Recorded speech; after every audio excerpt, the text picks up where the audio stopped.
Welcome, friend. Let's talk about how to break up with a client because that is an uncomfortable situation that can be quite scary sometimes. I know because I have been there quite a few times and I've learned a lot along the way. By the way, I'm Sarah Turner. I'm a freelance copywriter and copywriting mentor, and I want to talk to you today about how to break up with a client.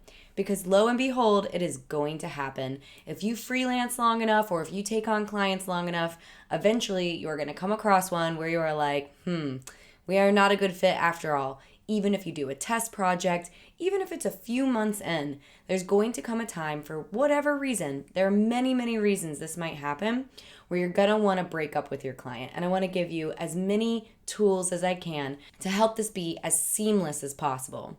So why might you be breaking up with a client? There are a couple different reasons. Maybe you've outgrown them. Maybe they're a little more high maintenance than you realized. Maybe you're about to raise your rates and it's time to move on. Maybe what you offer is no longer needed by them. Maybe you're starting to really dig into different priorities and your business is changing, and that's okay. And then, of course, maybe they're not a great client, because that definitely happens too. And so I want to point out that, quite frankly, in my book, it doesn't really matter why you're breaking up with them. All that matters is that you do it with grace and with tact, and that you do it keeping in mind that your own reputation is on the line. Because I know what it's like, especially when it happens to be a real difficult client, to really want to kind of push back, to stand in your boundaries, maybe in a little bit more of a confrontational way, especially if they've been being pushy or condescending or anything like that. So it can be real tempting to kind of stand your ground and fight back a little bit. But I want you to resist the urge to do that. Or maybe you love your client. That can be equally, if not harder. Maybe you really love them, but they're just not the right fit for you any longer. So I want to give you 5 ways for you to break up with your client. One of the first ways you can break up with a client is simply by raising your prices. There have been clients that I have worked with that were a little difficult. Actually, I'm being generous when I say that. And so what I did was I simply raised my prices because they took so much more mental time and energy. I raised my rates accordingly. Quite frankly, you have the power to do that. And what I did was I just simply raised them. I was like, this is my new rate, because I knew that this particular client took a lot more energy even to do the same tasks as another client. Now, this isn't to say that you will completely get rid of this client when you raise your rates, but it can be a way to kind of set the bar and say, this is the new threshold of what it will take for you to work with me. And they can either walk away or they might say yes. And that can actually restructure, reframe the relationship, and it can be salvageable. Because sometimes if you have a client that's exceptionally difficult and takes a lot more time and energy, and you raise those rates, sometimes you can make that work worth it. You know what I mean? But I do want to warn you, sometimes raising your rates isn't enough. I've definitely raised my rates before with a client thinking, okay, this is how we're going to just kind of part ways. It's going to be real natural. And I raised my rates and lo and behold, they were like, wonderful. No problem at all. And I was like, uh-oh, what do I do now? So I want to give you some other options. Another one is to create a firm but professional ultimatum. For example, if they're not paying you on time, you can say something to the effect of, if you do not pay me on time, I will no longer be able to prioritize your work. If you don't pay me on time, this will be our last project together. And that is a simple, professional way that is directly tied to a consequence of something that they're doing. It's absolutely an option, right? Keep in mind, this is probably going to be for a client that you've set a boundary with before. One thing I really want to encourage you to do is to set good boundaries with your clients. So many newbies get nervous when they set a boundary with a client that they're going to get pushback. But what ends up happening is that the client ultimately has more respect for you because you stood your ground, you did it with grace, and then they see you as the business owner that you are, and they're more respectful. It is one of my favorite realizations for newbies to go through when they're starting to get their first few clients. Now, here's another one that you might want to use, and that is just to tactfully explain that you're not a good fit. And it could be as simple as this. I've often said, okay, now that we've worked together for insert the amount of time that you've been working together, now that we've been working together for 3 weeks, and I have a better idea of the kind of work that you need, I'm realizing that I don't have the bandwidth to support you, and I don't have the bandwidth to deliver the type of work that I always want to deliver. So The important thing here is that you're kind of touching on the fact that it is going to require more work than you expected, and that's absolutely okay. If I ever break up with a client this way, I always try to give them their next available options, meaning I'll point them in the direction of a place to find another copywriter, or I'll even pair them with another copywriter myself. Now, you might be thinking, wait a second, if you have a client you want to break up with, why would you give it to another copywriter? But the thing is that clients are like friends, they're like partners. And what I mean by that is sometimes what is not a good fit for me is a great fit for somebody else. There are going to be some personalities that I'm just not going to get along with that other people are going to find just fine.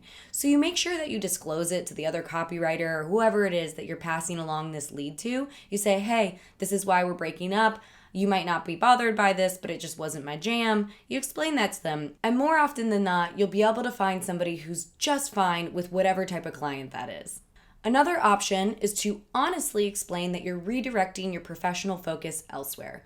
Maybe you're not really going to be offering the type of thing that you've been working with them for a while. For example, I often recommend that copywriters get started with blogs. Yes, they can be copy. They're not just content. They have to be written as a copywriter with a CTA and ultimately generating sales, affiliate income, signups, anyway, side tangent. But maybe you're redirecting your business or restructuring your business. So now you're focusing just on direct response copy, which, by the way, highly recommended in your journey as a copywriter. And so when you decide that you want to do that, maybe you have all these clients who are now working on some type of project that you don't really want to be doing anymore. What you can do is you can reach out to them and just say, hey, I just wanted you to know that there's been some restructuring in my business and I will no longer be offering X, Y, and Z. I'll now be focusing on A, B, C. And at the end, just like with the last example that I gave you, be sure to give them helpful next steps. Here's where you can find another writer. I've already found another writer for you. I'm going to introduce you guys. I'm going to help you with this transition. It's super important to not leave your client hanging. You don't want to burn any bridges, and you definitely want to be as supportive as possible, even if they are not being supportive back. Trust me, this really works out in your favor. And then my final recommendation for you is to just politely, with a limited response, step down.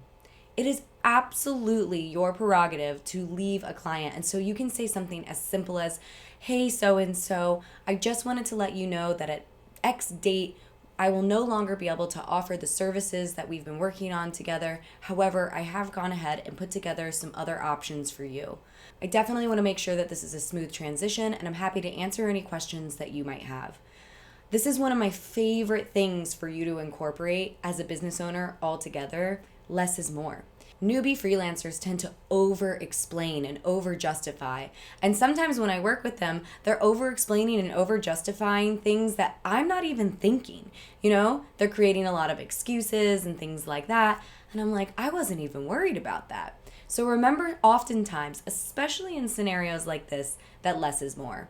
And also keep in mind that you do not deserve to be treated in a condescending or rude manner by a client. And so if somebody is being verbally abusive, and I have been on the receiving end of this, it is absolutely your place to just walk away. And you don't always have to leave them with steps if they're being particularly abusive. Like, please, please, please protect your energy and protect your time. So let's recap some of the important elements that all of those different options included. 1, being professional, courteous, giving them the benefit of the doubt. One time I had a client that was just really difficult to work with, and I eventually came to find out that she was actually really struggling with a lot of health conditions. I didn't know, but we still weren't a great fit, and she really wasn't ready to work with me in the first place, but it was a good lesson in giving somebody the benefit of the doubt. The next tip that's really helpful, and you can almost always include, is referring them to another alternative, whether that's a professional or a more cost-effective version of something that you offer. Whatever it might be, just give them the next steps. The other thing that you can include is to give them a reasonable time frame. This is really helpful. Don't just say I'm leaving tomorrow. Give them a few weeks, give them a reasonable amount of time to kind of get their ducks in a row before you bow out. And remember, oftentimes, less is more. You do not need to go into a ton of explanation. In fact, I'd probably refrain from doing so. And also, keep in mind, sometimes you might want to offload a client because they're not the right fit. They might not even be a horrible client. It might be somebody that is just not the right fit for what you're trying to build within your business. And that's okay. And sometimes you might need to offer a refund.